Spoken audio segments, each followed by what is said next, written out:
First left low block, right reverse middle section punch, turn low block and middle punch.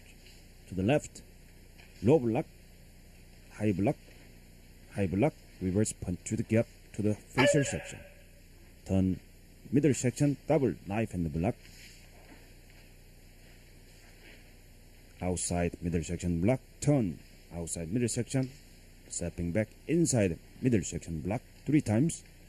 Turn outside middle section, then high block, high section punch, high block, high section punch to the gap. And then back to Pahl position.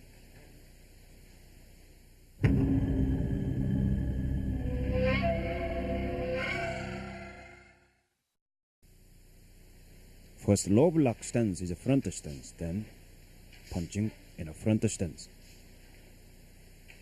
Low block front stance, blocking, punching, all front stance. Then now back stance with double knife and middle section block.